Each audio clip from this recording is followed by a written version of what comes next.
Hello everyone, नमस्ते and welcome back to my channel Ritu's notes.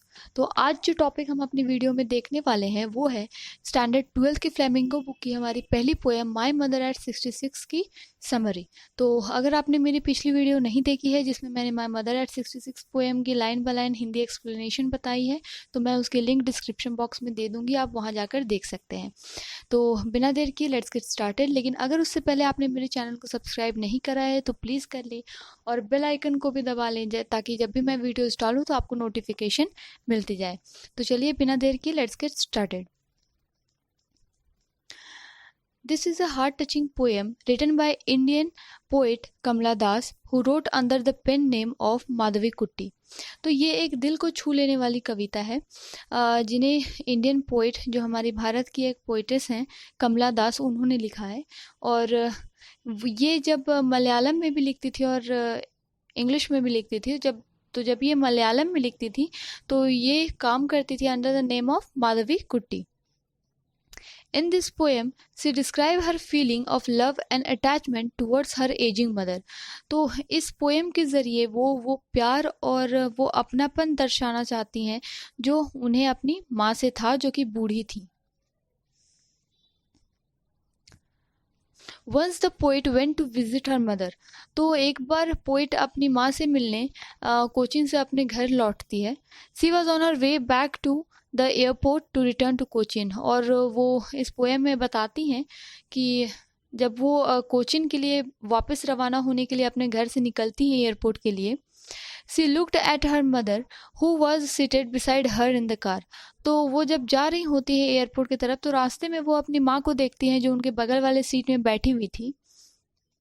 Her mother had dozed off to sleep. और उनकी मम्मा एक छोटी सी झपकी ले रही थी, एक नींद ले रही थी छोटी सी रास्ते में। And her ageing face was paled like ash. और मैंने पोएम समझाते वक्त भी बताया था कि उनके फेस को यहाँ 2 बार कंपेयर किया गया है, बिल्कुल पेल की तरह उन्हें कंपेयर किया गया था, कॉर्प्स बताया गया था उन्हें। उनका फेस एक कॉर्प्स को दर्शा रहा था, मतलब एक डेड बॉडी के साथ उनके फेस को यहाँ पर कंपेयर किया था। हर माउथ वॉज ओपन। और वो जब सो रही थी तो उनका मुंह खुला हुआ था। And she resemble a dead body. और उन्हें उनकी तुलना एक डेड बॉडी से दी गई थी। जिस तरीके से एक डेड बॉडी की जो फेस होती है वो बिल्कुल ही कलरलेस और पेल होती है, तो बिल्कुल उनकी माँ बूढ़ी हो चुकी थी, तो उसकी वजह से, एजिंग की वजह से उनकी माँ का चेहरा भी वैसा होने लगा था। The poet realise that her mother was old. और उस समय अपनी माँ को देखकर पोइट ये रियलाइज करती हैं कि उनकी माँ सच में बहुत बूढ़ी हो गई हैं। She felt pain and sympathy for her. और उन्हें बहुत ही दर्द होता है अपनी माँ को इतना बूढ़ा देखकर, और एक सहानुभूति भी अंदर से आती है। Her mother needed love and care. और उन्हें ये भी साथ ही साथ लगता है कि उनकी माँ को प्यार और केयर की काफ़ी ज़रूरत है। In order to come out of that thought, the poet shifted her mind and looked out of the car's window. और ये सब सोचते ही सोचते उन्हें ये सारी चीज़ें के बारे में नहीं सोचना था, तो वो तुरंत अपने दिमाग से ये सारी बातें हटाती है और अपनी कार के खिड़की के बाहर देखना शुरू कर देती है। There she saw young trees pass by. और वहाँ वो देखती है कि ट्रीज जो हैं दौड़ रहे हैं। उस दिन भी मैंने बताया था आपको पोएम समझाते वक्त कि ट्रीज दौड़ नहीं रहे थे, लेकिन जब भी हम गाड़ी से जाते हैं और हम बाहर देखते हैं तो जो भी चीज़ें होती है वो हमें लगती है कि वो पीछे की ओर भाग रही है। तो उसी तरह पोइट ने यहाँ पर वही बताने की कोशिश की है कि जब उन्होंने खिड़की से बाहर देखा तो उन्हें पेड़ भागते हुए नजर आए।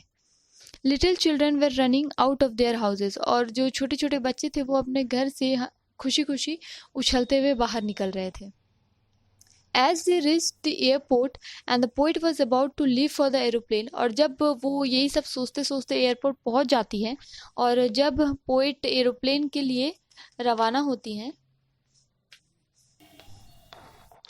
सी glanced at her mother one more time. तो फिर से वो पीछे मुड़कर अपनी माँ को देखती हैं। Her mother appeared weak and pale just like the moon in the winter season. और फिर से जब वो अपनी माँ को देखती हैं तो वो पाती हैं कि उनकी माँ बहुत ही वीक नज़र आ रही हैं और पेल नज़र आ रही हैं। यानी कि पेल जब बहुत वीक हो जाता है इंसान या बहुत बूढ़ा हो जाता है तो एक कलरलेस रिएक्शन आता है फेस पे, उसे पेल कहते हैं। तो यहाँ पर पोइट ने फिर से अपनी माँ के चेहरे को कंपेयर किया है विंटर सीजन की मून को देखकर। और यहाँ पर मून जो है हमारा सैडनेस और पेलनेस को दर्शा रहा है। The poet feeled the pain and fear of losing her mother. और यहाँ पर पोइट को बहुत ही पेन होता है उन्हें अपनी माँ को इतने एज में देखकर, और साथ ही साथ एक डर भी होता है। डर इस बात का कि कहीं ना कहीं वो जानती थी कि उनकी माँ की 66 ईयर्स हो चुकी है और कहीं ना कहीं वो उनकी एज अब ख़त्म होने वाली है, तो कहीं वो मर ना जाए और वो उनसे बिछड़ ना जाए, इस बात का डर भी आता है पोइट के मन में। She was reminded of her childhood when she used to fear losing her mother। और साथ ही साथ ये डर उनके चाइल्डहुड का, ये एक डर है उनके मन में जो आता है। वो बचपन में भी ऐसा एक दो बार सोच चुकी हैं कि कहीं माँ नहीं रहेंगी तो फिर मैं क्या करूँगी, ऐसा एक डर था उनके मन में जो फिर से उनके मन में अभी आ जाता है एयरपोर्ट में अपनी माँ को देखकर। She smiled and said see you soon amma. लेकिन वो ये सारी चीज़ें अपने मन में, अपने दिमाग में रखते हुए बस एक ही चीज़ अपनी माँ से कहती है, वो है सी यू सून अम्मा, कि अम्मा मैं जल्दी मिलूंगी। Because she wanted that her mother should live and they could meet again. और इस लाइन से वो ये दर्शाना चाह रही है अपनी माँ को कि आप जीवित रहेंगी और जब मैं वापस आऊँगी तो आपसे फिर से मुलाकात होगी। तो फिर वो हंसते हंसते विदा ले लेती है। तो ये थी आज की हमारी पोएम की समरी। अब यहाँ कुछ वर्ड्स मैंने लिखे हैं जो कि इस पोएम में यूज़ किए हुए हैं, तो मैं इसकी मीनिंग्स बता देती हूँ।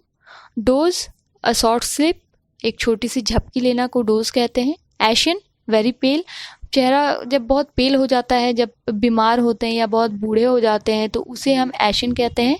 Corps, a dead body, corps यहाँ पर अ डेड बॉडी को रिसेंबल करता है, लाश को कॉर्प्स कहते हैं। स्प्रिंटिंग मतलब रनिंग, स्प्रिंटिंग का मतलब है दौड़ना या भागना। स्प्रिंटिंग ट्रीज कहा गया था यहाँ हमारे पोएम में। स्पिलिंग मतलब मूविंग आउट, मेरी चिल्ड्रन स्पिलिंग कहा गया था, यानी कि चिल्ड्रन अपने घर से खुशी खुशी उछल के निकल रहे थे। वैन का मतलब होता है पेल, एक का मतलब होता है पेन।